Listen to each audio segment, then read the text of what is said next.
बिस्मिल्लाहिर्रहमानिर्रहीम। अस्सलाम वालेकुम। दुआ है परवरदिगार से कि उसने आपको और आपके अहले खाना को अपनी हिफ्ज़ो अमान में रखा हुआ हो। पाकिस्तान तहरीक इंसाफ से बल्ले का निशान छीन लिया गया और कोई कुछ भी कहे लाख एहतियात के साथ। अगर मैं इतना बताऊं कि काजी साहब कल रात को काजी फायज ईसा नहीं वाकई कोई 2018 का स्कोर इमरान खान से पाकिस्तान तहरीक इंसाफ से बराबर करते हुए नजर आ रहा है। मैं बहुत ये बात बड़े तहम्मुल से ना ही कतन जज्बाती होकर बोल रहा हूँ, क्योंकि मैंने 2018 भी देखा और उससे पहले साकिब निसार साहब को भी देखा। और हाँ, बहुत हवालों से ऐसा लग रहा था कि काजी फायज ईसा साहब जो हैं उन्हें कहना वो एक लोहार की जो उन्होंने देनी थी, किस तरह काजी फायज ईसा साहब के बाद रेफरेंस हुआ, चाहे इसके कि इमरान खान साहब उसकी माजरत भी कर चुके थे। लेकिन बहरहाल जो वक्त की चोट है वो ठीक है, देखते हैं नुकसान क्या होता है क्या नहीं होता। हाँ, पाकिस्तान तरीके साहब के साथ हुआ क्या, वो करने का जारी, पहले ज़रा वो आपको बताएं और फिर आपको दीगर कुछ इंटरेस्टिंग खबरें भी आपको सुनानी है।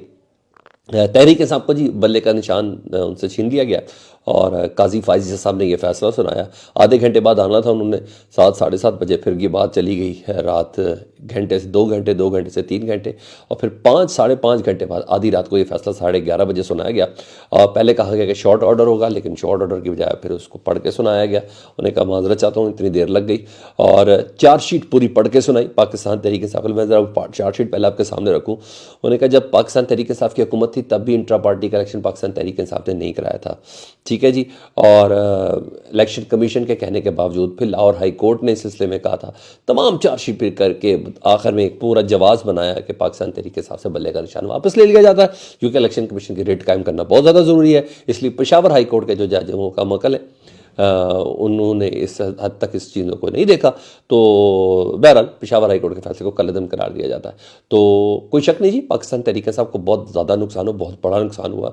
और ये महज तसल्ली तशफ़ी वाली मुकाम नहीं है, वाकई बहुत बड़ा सर फिर ऐसा ही होता है ना। और इतने पहली बार पाकिस्तान में हुआ, क्योंकि इतने बड़े कैनवस, वो सेनेट के इंतखाबात तो एक छोटी सी चीज़ होती है, इतने बड़े कैनवस पर जाके इतना बड़ा होना काम बड़ी बात है, ये पहली बार ही हुआ है। तो बहरहाल बैरिस्टर गौहर साहब आए और उन्होंने बताया कि अदालत को के फैसले का तो एहतराम है, लेकिन अदालत को इदराक ही नहीं, उनको समझ ही नहीं आ सकी कि हम क्या कहना चाह रहे हैं। जिन जो एलिगेशन हमारे पे लगाए वो हमारे पास तो प्रूवन ही नहीं होते। लेकिन बहरहाल अकबर बाबर साहब बहुत खुश थे, उन्हें कहा मैंने तवील जद्दोजहद की थी इस दिन के लिए। बहरहाल उन्होंने 8.5 लाख जो वोटर है पाकिस्तान तहरीक इंसाफ के इंट्रा पार्टी के इलेक्शन में, उनमें से किसी का एतराज़ नहीं था सिवाय अकबर बाबर साहब को। तो अंदाज़ा आप खुद ही कर लें। तो बहरहाल तहरीक इंसाफ का नज़रियाती के साथ इत्तेहाद था, और उसकी भी डिटेल बताता हूँ। फिर एक प्रेस कॉन्फ्रेंस करवा दी गई, मतलब पीटीआई को हाथ पांव बांध करना जी हाँ छोड़ा गया। मज़ीद उसकी कुछ तफसील भी बता देता हूँ। अब पीटीआई क्या करेगी, प्लान बी तो पीटीआई का ये था ना कि इस पर आखिरी तारीख तक अमल दरामद शुरू होना था, वो शुरू किया। पाकिस्तान तहरीक इंसाफ नज़रियाती, जी हाँ, उससे गुज़िश्ता साल दिसंबर में मुआहदा किया था, ये था प्लान बी। इस मुआहदे का किसी को नहीं पता था, किसी को कानो कान खबर नहीं थी। जब इस प्लेटफॉर्म से टिकट अनाउंस हुआ ना, जी हाँ, गुज़िश्ता रात को, तो उस टिकट अनाउंस के बाद पता चला है कि जनाब पाकिस्तान तहरीक इंसाफ की बी जो प्लान बी था वो बड़ा ज़बरदस्त था, कि उसमें बल्लेबाज का निशान था और वो पूरा कॉन्ट्रैक्ट एक साइन हुआ था, उसकी वीडियोस भी पाकिस्तान तहरीक इंसाफ के पास है। तो और ये दिसंबर का मुआहदा था, मगर इलेक्शन कमीशन को जारी बात है किसी और तरीके से जहन साजी हुई भी है उसकी। तो उसने फिर क्या किया, इलेक्शन कमीशन ने फ़ौरन नोटिस लिया कि ये टिकट तो हो नहीं सकती। उन्हें जल्दी से नोटिफिकेशन जारी करके आरओ को मना कर दिया कि आपने किसी भी सियासी जमात का के साथ वाबस्ता शख्स किसी दूसरी सियासी जमात को उसकी टिकट नहीं लेनी, ठीक है जी। ये मना किया। तो दूसरी तरफ नज़रियाती के पाकिस्तान तहरीक इंसाफ नज़रियाती, उनका मजाक बड़ा उड़ाया, वो इसलिए मुझे हंसी आ रही। पाकिस्तान तहरीक इंसाफ नज़रियाती के जी जो हैं इकबाल डार साहब, वो बड़े अच्छे से मैनेज हो गए। और एक तो उनकी टांग वैसे भी कमज़ोर थी, लेकिन आंखें सूजी हुई थी। साफियों ने पूछा क्यों सूजी हुई, उन्हें कहा बस थोड़ा आंखों में कोई चीज़ चली गई थी। उन्हें कहा जनाब ये आंख के पास निशान क्यों है, मिसिंग थे ना कल दोपहर से ही। पाकिस्तान तहरीक इंसाफ ने कल दोपहर को बता दिया था कि इकबाल डार साहब मिसिंग हो चुके हैं। तो उन्हें कहा मिसिंग थे, तो उन्होंने कहा नहीं जी ऐसी कोई बात नहीं है। फिर उन्होंने 7:30 बजे, बस वैसे ही थोड़ी शेव करते हुए कट भी लग गया था, तो अच्छी खासी उनकी तबीयत कुछ अपसेट थी। तो बहर 7:30 बजे प्रेस कॉन्फ्रेंस का उन्होंने ऐलान कर दिया। हालांकि 5 साढ़े 5 बजे पहले ही लोग कह चुके थे कि جو اقبال صاحب ہیں، اقبال ڈار صاحب، وہ آ کے ایک عدد پریس کانفرنس کریں گے اور اس میں پاکستان تحریک انصاف کے ٹکٹوں سے متعلق وہ بتائیں گے کہ میں نے ٹکٹ جاری نہیں کیے. تو یہ بڑے بڑے دیکھا نا میں نے پہلے کیا دیا، میں غریدہ فاروقی وغیرہ کے ٹویٹر ہینڈل دیکھ لیں تو آپ کو سب کو پتہ چل جائے گا کہ یہ ساری چیزیں ان کو پہلے سے موجود تھی، پتہ تھی. تو لڑکھڑاتے ہوئے آئے تھی، آنکھوں پہ زخم بھی تھا، اور وہ کہتے ہیں کہ پاکستان تحریک انصاف کو جو ٹکٹس دی گئی ہیں پاکستان تحریک انصاف نظریاتی کی، اس سے میرا کوئی تعلق نہیں ہے. یہ میرے ساتھ فوجری ہوئی ہے. الیکشن کمیشن کو اس سلسلے میں باقاعدہ طور پر کوئی حکم لگانا چاہیے، کوئی فیصلہ کرنا چاہیے. تو اب پاکستان تحریک انصاف کا ان ٹکٹوں سے کسی قسم کا تو تعلق نہیں ہے. تو پاکستان تحریک انصاف کے لوگوں نے آزاد ایسے سے کھڑے ہونے کا اس کے بعد فیصلہ کر لیا. کچھ لوگوں نے تو آزاد ایسے کی وہ بھی کر دی، پھر کسی کو جو جو نشان جاری ہونے تھے وہ تو ہوئے.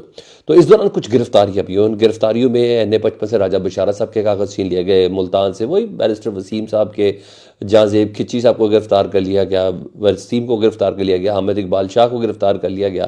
عالمگیر خان نے بتایا کہ الیکشن کمیشن ٹائم پہ ٹائم بڑھا رہا ہے، لیکن 5 بجے کا الیکشن آفس تو بند ہو چکا ہوا ہے، RO آفس بند بھی ہو چکا ہوا ہے.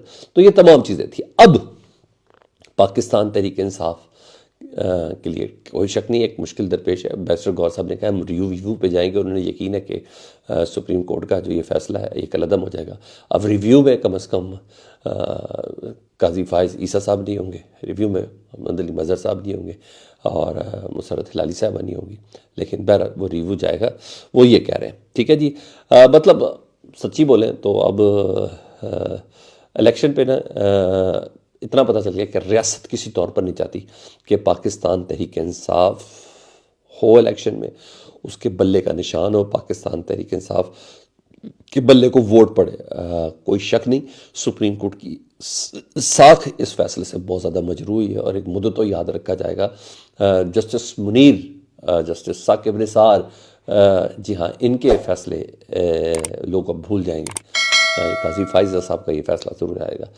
امید تھی کہ اس سپریم کورٹ سے اب سیاستدان نااہل نہیں ہوں گے، مگر یہاں سیاستدان نے پوری کی پوری پارٹی نااہل کر دی ہے، تو پوری جماعت نااہل کر دی ہے. تو بس یہ پوزیشن ہے جی. اور خیر دوسری جماعت مسلم لیگ نون کو بہت فائدہ ہو کہ یہ ساری چیزیں بنے ہی ان کے لیے جا رہی ہیں. یہ ساری سچویشن جو صورتحال جو ایک زائچے کھینچ رہے ہیں، جو تصویر ڈرا ہو رہی ہے مسلم لیگ نون کے لیے ہو رہی ہے، تو ان کو فائدہ ہوگا. لیکن ہاں، الیکشن کی ساکھ ختم ہو گئی ہے. اب الیکشن ہوں نہ ہوں، نتائج سے لے کے ہر چیز تک اب صرف و صرف ڈبہ ہے. اور میں آپ کو ایک بات بتاؤں، ایک شخص بھی مجھے بتائیے گا میڈیا سے بلانگ کرتا ہوا جو اس فیصلے کو سپورٹ کر رہا ہو، یہ ڈر گئے ہیں، PTI کے ووٹر سے ڈر گئے، اور خوف آتا ہے ان کو PTI کے ووٹر کو ووٹ دیکھ کے. اسی لیے رات 12 بجے تک الیکشن کمیشن نے ٹکٹوں کا اناؤنسمنٹ رکھا. اب رات 12 بجے پلان C کون سا لے کے آئے گے پاکستان تحریک انصاف والے. تو اب ظاہر بات ہے انہوں نے ریویو میں جانا ہے. ہاں، آج قاضی فائز عیسیٰ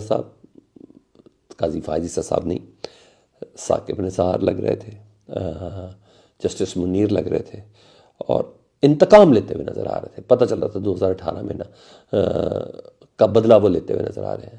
قاضی فائز صاحب نے قاضی فائز صاحب فیصلہ مجھے نہیں لگا. آپ کو لگا تو مجھے کومنٹ سیکشن میں ضرور بتائیے گا. بہرحال ہر لحاظ سے سپریم کورٹ کی ساکھ مجھے تو مجروح نظر آئی. اب کیسا الیکشن ہوگا مجھے تو کچھ نہیں پتہ چل رہا کہ اس الیکشن یہ کیوں اربوں روپے ضائع کر رہے ہیں. میں بس یہی کہوں گا. کمنٹ سیکشن میں مجھے ضرور بتائیے گا. اپنا بہت خیال رکھیں. اللہم صلی علی محمد و علی محمد.